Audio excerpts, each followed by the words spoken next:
The White House orders a review of the Smithsonian Institution's museums and other exhibitions, as President Trump argues that the place is out of control and too focused on, quote, how horrible our country is. From the opinion pages of the Wall Street Journal, this is Potomac Watch. Welcome, I'm Kyle Peterson with the Wall Street Journal. We're joined today by my colleagues on the editorial page, Kim Strassel and Barton Swaim. In a letter to the Secretary of the Smithsonian this month, the White House announced it would be doing a comprehensive examination of selected museums and exhibitions to, quote, ensure alignment with the president's directive to celebrate American exceptionalism, remove divisive or partisan narratives, and restore confidence in our shared cultural institutions. The letter signers also add this: our goal is not to interfere with the day-to-day operations of curators or staff, but rather to support a broader vision of excellence that highlights historically accurate, uplifting, and inclusive portrayals of America's heritage. Here's what President Trump said in the White House about this earlier this month. Well, we want the museums to treat our country fairly. We want the museums to talk about the history of our country in a fair manner, not in a woke manner or in a racist manner, which is what many of them, not all of them, but many of them are doing. Our museums have an obligation to represent what happened in our country over the years, good and bad. There's President Trump. Kim, what say you? Well, this is certainly a frustration I think a lot of Americans have. If you look at the Smithsonian, for instance, it has about 21 museums, a zoo, 157 million objects and specimens. And for visitors to DC, by the way, a lot of people who maybe only make one trip to DC in their life, this is the sort of crowning highlight and a foundational interaction that they have to come and go see these museums in which they assume that they're going to celebrate America. And instead, what they get is this increasingly warped, very anti-American, anti-historical in some ways view that it's very, very noticeable. And I would note this is not something that's just happened in recent years. It's been going on and creeping in for a long time. I remember in the early 1990s, because it was very controversial and it even involved Congress, but the Smithsonian's the Art Museum had this sort of infamous and hugely controversial exhibit called The West is America, Reinterpreting Images of the Frontier. And it offered this kind of horribly revisionist view of all the wonderful landscape paintings of Albert Bierstadt and Frederick Remington, James Henry Beard, claiming that these folks had essentially purposely romanticized what was in fact the nastiness of westward expansion. And Republicans on the Senate Appropriations Committee were so infuriated by this installation and what they viewed as a political agenda that they actually threatened to cut funds off for the Smithsonian at that time. I think that there's a couple of problems here. One issue is simply the elitism that's now present in so many of these exhibits. The casual use these days of systems of oppression and cultural appropriation and the patriarchy, all the buzzwords of the progressive left. Part of it, as Donald Trump just mentioned there, was the rewriting of history. The National Museum of the American Latino has had an exhibit where they characterized the Texas Revolution as a massive defense of slavery waged by white Anglo-Saxon settlers against anti-slavery Mexicans fighting for freedom, which is not the way many textbooks would note that historical moment, but also just the sort of tearing down of heroes. There seems to be this intense need to beat up on any of our inventors and entrepreneurs, our founding fathers, and those that really were a part of American success. And all of this is added up, I think, to sour a lot of people on these public institutions in general, but in particular the ones like the Smithsonian that are meant to, I think, hold to a higher ideal. To jump off of that point about much of this not being new, Barton, President Trump used the word woke, but I think at least some of this is deeper trends in history faculties and museum staffs, the idea that great men of history are passé and we want to tell history from below. Just one example that comes to mind that I found, one of the journal's critics, Edward Rothstein, in 2015 was at the American History Smithsonian Museum reviewing an exhibition on American enterprise. And here's a piece of what he wrote. Thomas Alva Edison's extraordinary triumphs are credited neither to inspiration nor perspiration, but to his ruthless self-promotion. Carnegie built the nation's largest steel company, but little else, not even his philanthropy, is mentioned here, other than his authoritarian ways, which included ruthlessly slashing labor costs. Wow. So that is the difficulty, Barton, is this view of history, this approach toward history, I think has gotten pretty deeply embedded, and it might take more than a White House review and an executive order to uproot it. Yeah, I agree with that. And, I would just point out that Trump in his pronouncements about this executive order, one of the lines he spat out was, all these exhibits do is talk about how horrible our country was, how bad slavery was. And so, cue CNN and the rest of them, and they say, oh my God, how bad slavery was. So Donald Trump evidently thinks there were good things about slavery. Clearly, that's not what he was talking about. He was saying that to read many of these exhibitions and so on, you would think that the only thing there was to say about the United States was slavery. Like, that's all they talk about. We've actually done other things, as bad as that was. I would just like to mention one exhibit that I happened to see last year when my wife and I were at the National Portrait Gallery. I made my way to Everett Kinsler's great portrait of Ronald Reagan in the presidential hall there.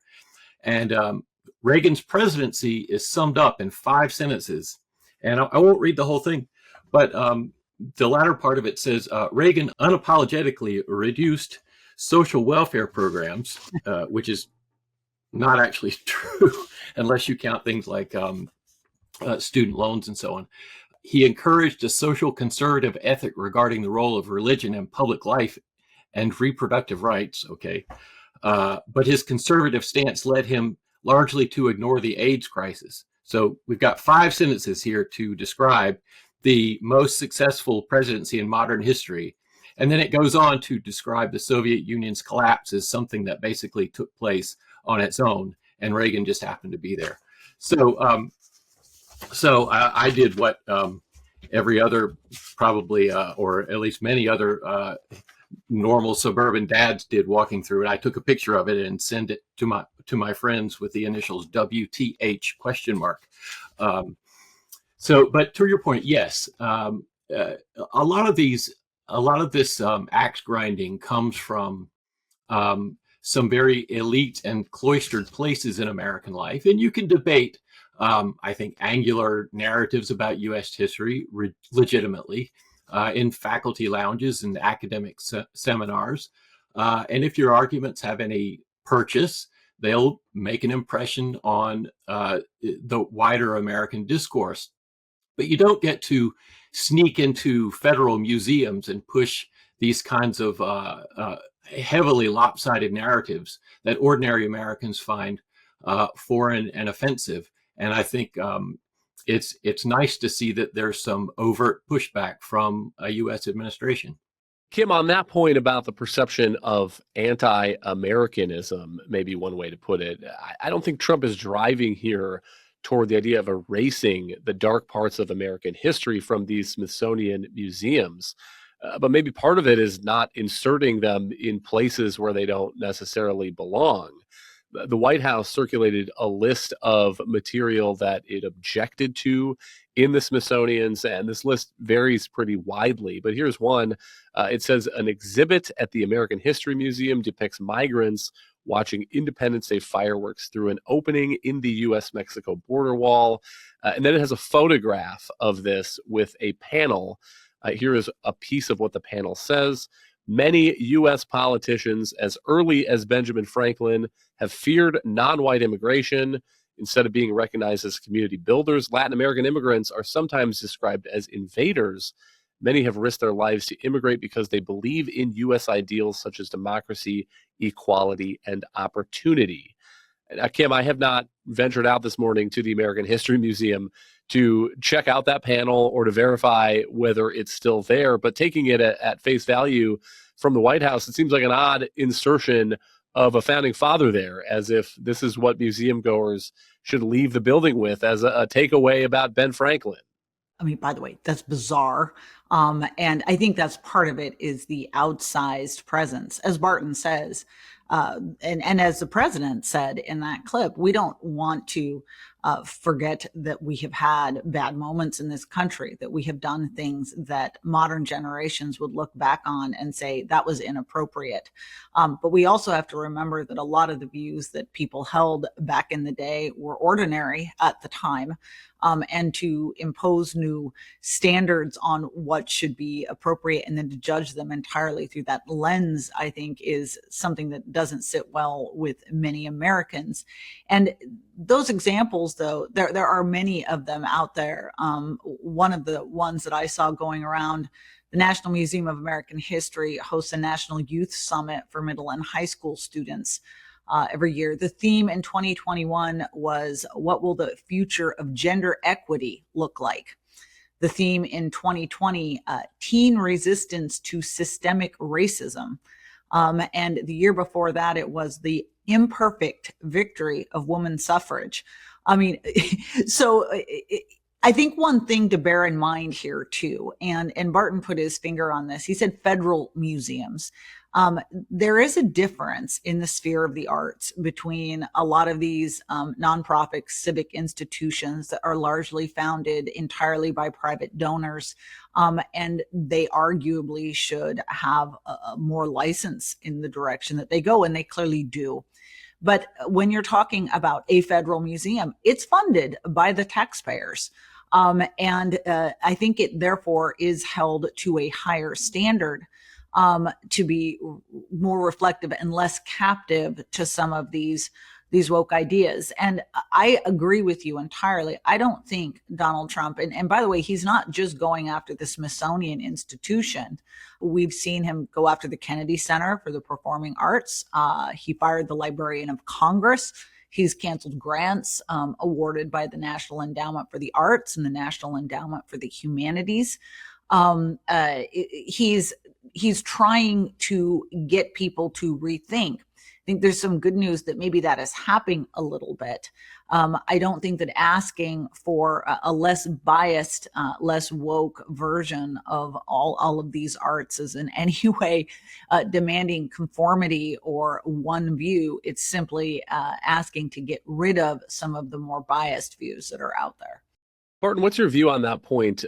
Since you mentioned the Smithsonian is a public institution, I mean, Trump seems to be seeing it as and hoping it can become a unifying civic space. And I mean, it's almost odd to ask the question this way, but the opponents of Trump's move here seem to be suggesting that there's something weird about the idea that a government-funded museum should take the view that the founding of the United States was a good thing and that the writing of the Declaration of Independence was a positive development for humanity. Yeah, you quoted the letter that was sent to Secretary Bunch, and that letter is actually quite balanced and nuanced in its language. It's not bombastic. It's not grenade throwing at all. And I'll just mention a part of it. We think that our National Museum should reflect the unity, progress, and enduring value that define the American story. And there's other language like that. I mean, if we're talking about progress, we're admitting that the past has included a lot of failures.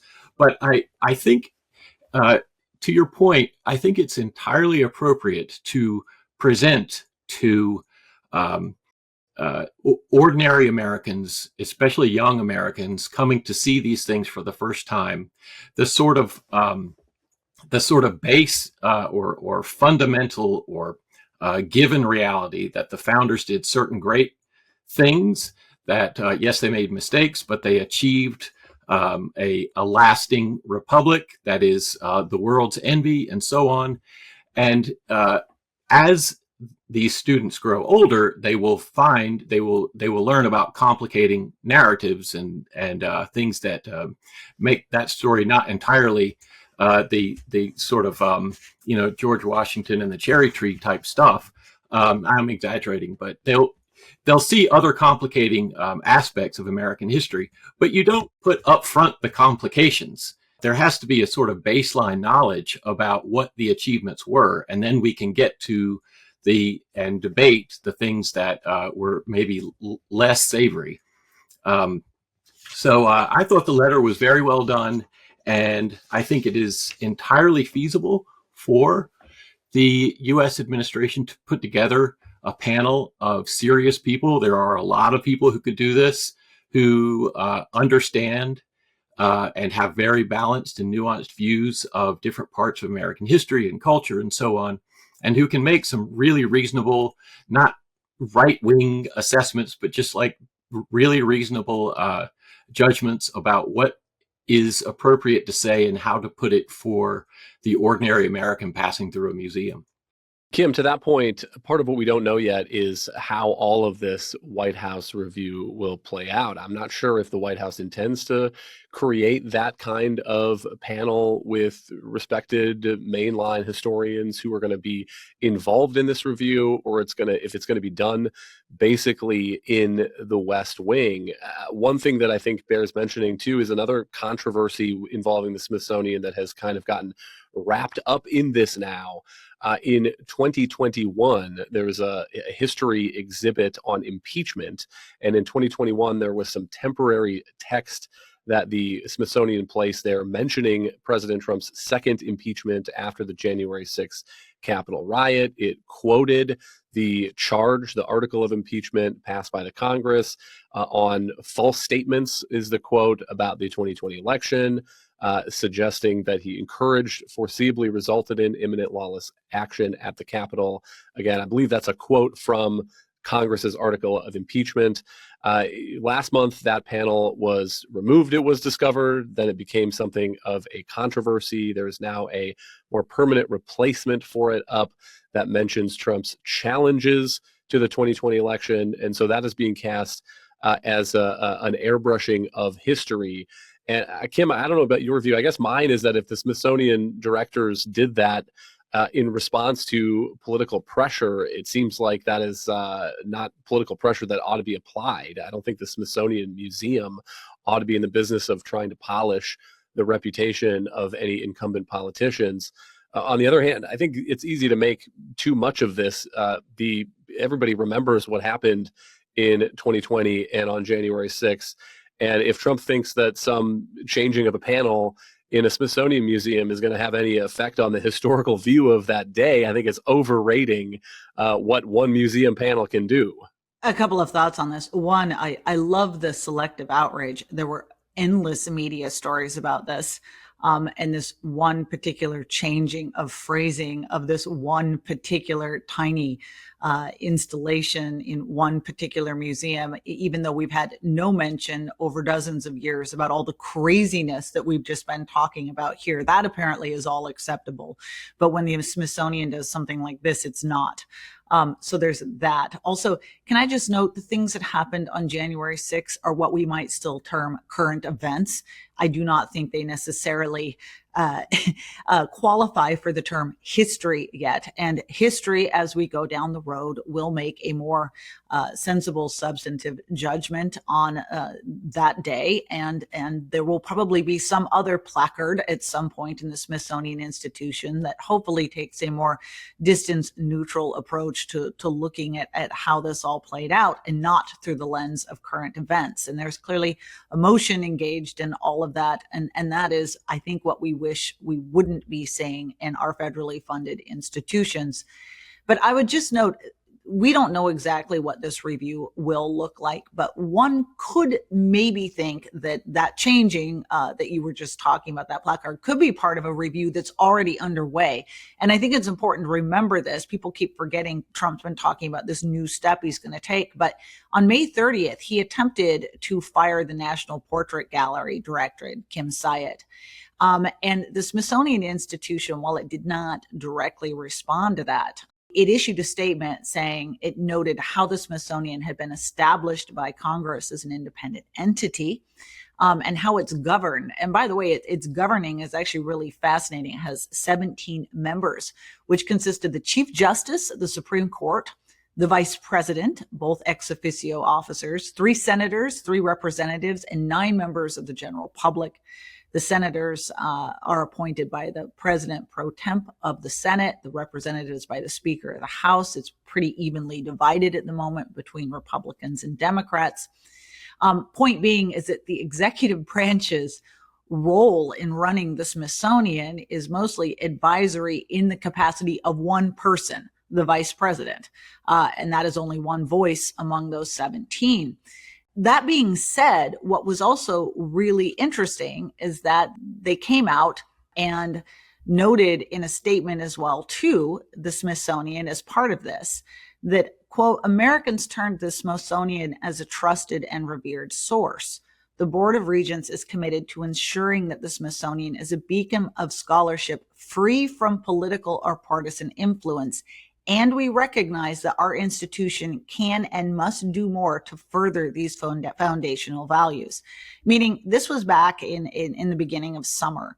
And there's clearly been a rethink going on long before Donald Trump sort of made this latest statement. And one thing, because we always need to think of Donald Trump in terms of constant pressure, part of this announcement could simply be to make sure that that review that they are doing is sort of that the Smithsonian was already doing internally is staying on track and is proceeding.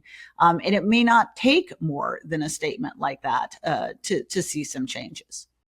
Can I just echo Kim's point that stuff that happened 3 years ago, 4 years ago, that's not history. It doesn't become history in the Swaim rule. It doesn't become history for at least 50 years. And I noticed on the stuff that the White House sent out that the National Portrait Gallery commissioned a stop motion drawing animation that examines the career of Anthony Fauci. Now, whoever came up with that idea is either acting in bad faith or stupidity or both. And I look forward to a saner era of museum curation in the future. But Barton, do you think that era will last? Because one thing that could happen here is you have a review by one White House that is quickly undone by another White House. Or Kim mentions the governance of the Smithsonian. Is there something deeper that maybe could be done here to make sure that this approach that President Trump thinks is the right approach for visitors to the History Museum coming to Washington, D.C., maybe for the first time in their lives, to make sure that that sticks? Yeah, I mean, who knows? But of course, as Kim mentions, this fight has been going on for a long time in think tanks and universities and newspaper editorial pages like ours. The question many of us have asked over the decades is, okay, what can we do about this sort of the unspoken left liberal worldview that governs elite institutions, especially those that have little accountability and where the people who make the decisions are mainly talking to themselves. And most salient answers have been bottom up, I think, but some top down answers like this one have merit.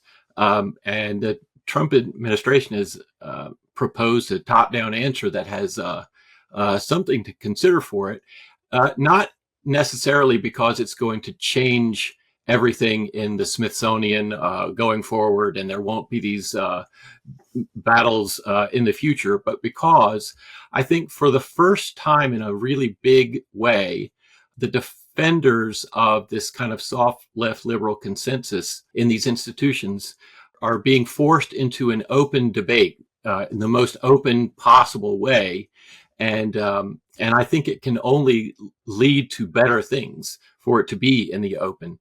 And I think the defenders of this kind of consensus really do themselves no favors by reacting with panicky, catastrophizing language about Nazi Germany and so on. So who knows? I'm sure the future will be messy, but at least it's out in the open.